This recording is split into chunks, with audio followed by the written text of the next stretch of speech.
Hi, my name is Emily Pound, and my topic that I chose was grief and pregnancy loss. What is pregnancy loss? It is referred to as a miscarriage, which is the loss of a pregnancy in the womb prior to the 20 weeks of gestation. This is the definition of a typical miscarriage. However, if it is after those 20 weeks, it is called a late miscarriage, which we will also touch on later. Miscarriages are very common. According to the American College of Obstetricians and Gynecologists, about 10 in 100 known pregnancies end in a miscarriage.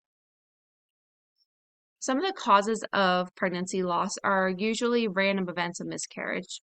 However, if you were to have recurrent miscarriages, they are often associated with chromosomal abnormalities or abnormal development, problems with the uterus or cervix, or infections.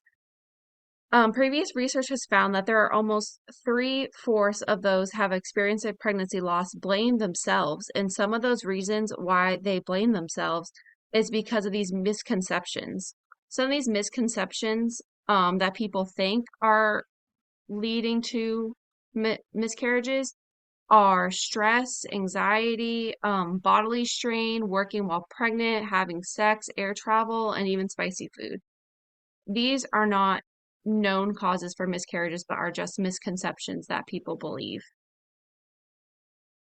Some symptoms that you will see if you're having a miscarriage or someone you know is having a miscarriage would be vaginal bleeding, which is typically the most common, cramping, similar or more severe than you would probably experience during your period, back pain, fever, a gush of fluid from your vagina if you do not have any pain or bleeding, tissues passing from the vagina, and loss of pregnancy symptoms. So when you typically have a pregnancy, you feel nausea, breast tenderness, and such, and those feelings will dissipate if you are having a miscarriage. Some of the most common types of miscarriages are either late miscarriages, which are defined as happening in the second trimester, and some of those late miscarriages are called an inevitable miscarriage, which is when the cervix has dilated and there is heavy bleeding, indicating that the pregnancy cannot be saved, or a septic miscarriage, which is rare, but it is serious complication where the uterus becomes infected. An early miscarriage, which is one that happens in the first trimester, so before that 20 weeks of gestation. Um, a complete miscarriage is one of those, and all pregnancy tissue passes from the uterus. An incomplete miscarriage is some of the pregnancy tissue remains in the uterus. A missed miscarriage is the pregnancy stops developing, but the tissue remains in the uterus without any symptoms. And a chemical pregnancy, which is a very early pregnancy that ends before 5 weeks, often with a positive pregnancy test, but no visible ultrasound evidence of a fetus. Some risk factors to miscarriages to occur are people who are already had to have 2 or more miscarriages, people that are older than 35, smokers, pregnant people who consume alcohol or other drugs, pregnant people using harmful medications, pregnant people who have been exposed to harmful chemicals like paint thinner or lead, people who become pregnant while using an IUD, and people affected by social and economic determinants of health. And then some other risk factors include autoimmune disorders, obesity, hormone issues like PCOS, diabetes, thyroid conditions, kidney or congenital heart disease, and severe malnutrition. So this is a clip from a news report relating to a celebrity who has experienced a miscarriage. They will quickly discuss some of the person's experience and hear from medical providers on what they say when someone loses their pregnancy. Today, news from a celebrity couple that 1 in 4 women can really sadly relate to. Model Chrissy Teigen shared the heartbreaking news that she suffered a miscarriage. While the news can serve as an emotional trigger for those who've experienced something similar, a psychologist at Truman Medical Center says it's still good to talk about miscarriage. She notes too often women who've suffered this painful personal loss feel isolated and alone. As a result, she's offering tips on what to say and what not to say if this happens to someone you know. Sometimes people say things in a very well-meaning way that can often make it feel worse and feel invalid, like make their grief feel invalid. Some examples are, well, at least you're young. At least you have 2 other kids. At least. So instead of not saying anything, I encourage people to say, I don't really know what to say right now. Right? It's being honest and genuine. I don't know what to say, but I want you to know I'm thinking of you. If you need anything, let me know I'm here.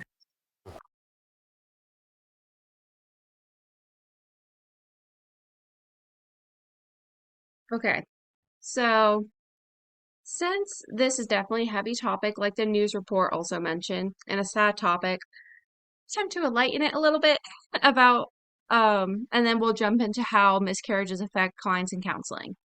So let's have a TikTok intermission.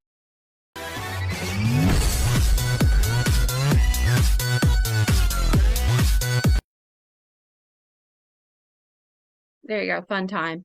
Okay, now back to the PowerPoint. Some historical attitudes that have been held include in the early modern period where miscarriages were blamed on social shock and pent-up anger against others. In the Victorian era, women were instructed to avoid displays of anger during puberty as it was thought to have negative repercussions on their fertility, including increased risk of miscarriages or being sterile. Women in the 19th century were taught to fear their emotional responses and chance that they might damage their reproduction systems. And at the same time, that reproduction itself was to be feared. This persistent social silence around the discussion of miscarriages have been complicated. In the 20th century, many feminists found the disentangling of the terms abortion and miscarriage against the backdrop of the pro-life, pro-choice debate difficult. And many chose to remain silent rather than risk undermining the essential principles of the reproductive freedom movement.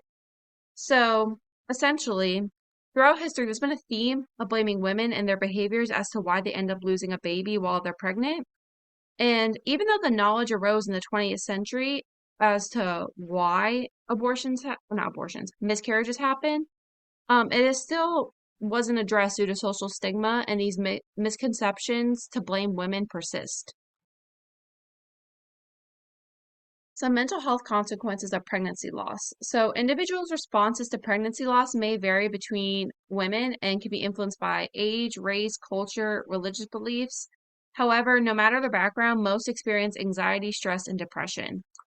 Um, Studies have reported that miscarriages on women's mental health, more than 55% of women presented symptoms of depression, up to 27% experienced prenatal grief, and more than 18% reported moderate anxiety. And according to another 2024 study analyzing the grieving process of miscarriages, they reported for the carrying individual, experiencing a miscarriage is often associated with shame, loneliness, feeling lost, and a range of other emotions. These elements in the grieving process detail how miscarriages leads to feelings of loss of self-worth, diminished body image, acceptance, etc., which in turn feeds into the feeling of depression, anxiety, and feelings of grief. Some cultural considerations to take into consideration when you are counseling people from different backgrounds. So, participants who identified with any religion in this study were twice as likely to believe that pregnancy loss would be emotionally similar to the loss of a child, which will be touched on further when we talk about counselor implications. But essentially, do not treat the loss of a pregnancy like a loss of cells or a loss of a zygote or a loss of a fetus. However, you should be treating it like they lost a human baby, and that, especially if they have a religious identity. According to a 2015 study, emotions tied with early pregnancy and loss differed between religious affiliations. About 9% of participants believed or thought it was possible that early pregnancy loss could be the result of a punishment of God. 16% believed it was just fate and their destiny. About 4% believed that premarital sex was the cause of their miscarriage. Black women are also disproportionately affected, and Black women who are undergoing early pregnancy loss treatment are about twice as likely to experience risk for major depression compared to non-Black women. So, something to take in consideration with religion and the loss of a baby is when someone is faced with pregnancy loss, some religious spiritual messages can support healing and be more positive, whereas some may exacerbate concerns or causes, such as believing that premarital sex is the reason that you lost your baby. So, some recommended treatments. Some first line treatments can look like doing family therapy interventions for couples or couples therapy, in which you acknowledge the systemic impact of miscarriage in the family unit. And structural family therapy focuses on understanding the restructuring family dynamics to promote healing and adaptation to the situation. Individual and specifically narrative therapy can also help facilitate the co construction of a new family narrative that integrates the loss into the family story. Um, Studies have also implicated that specifically CBT can help those who are engaging in self blame cognitions in relation to the loss of their child. So, say for instance, you have one of those clients that believe that premarital sex is the reason why they lost their kid, or eating spicy food, like one of those misconceptions, then the CBT could be helpful for that population. As therapy goes on, group counseling can also be beneficial. Group counseling can provide a place for connection for women who have lost a pregnancy. Developing both support and therapy groups could provide significant relief by providing a sense of universality and validation regarding pregnancy loss. This is because typically women feel very isolated because it's such a uncomfortable topic to talk about. So it's just simply not talked about in media very often. And providing light and education regarding the topic, especially its frequency, and like the emotions related to it, can help people heal. Okay, so implications for counselors. Therapists should allow space for discussions of these emotions and maintain patience if their clients are having difficulty engaging in these conversations. A focus on making meaning in the grief would be most helpful for this client population.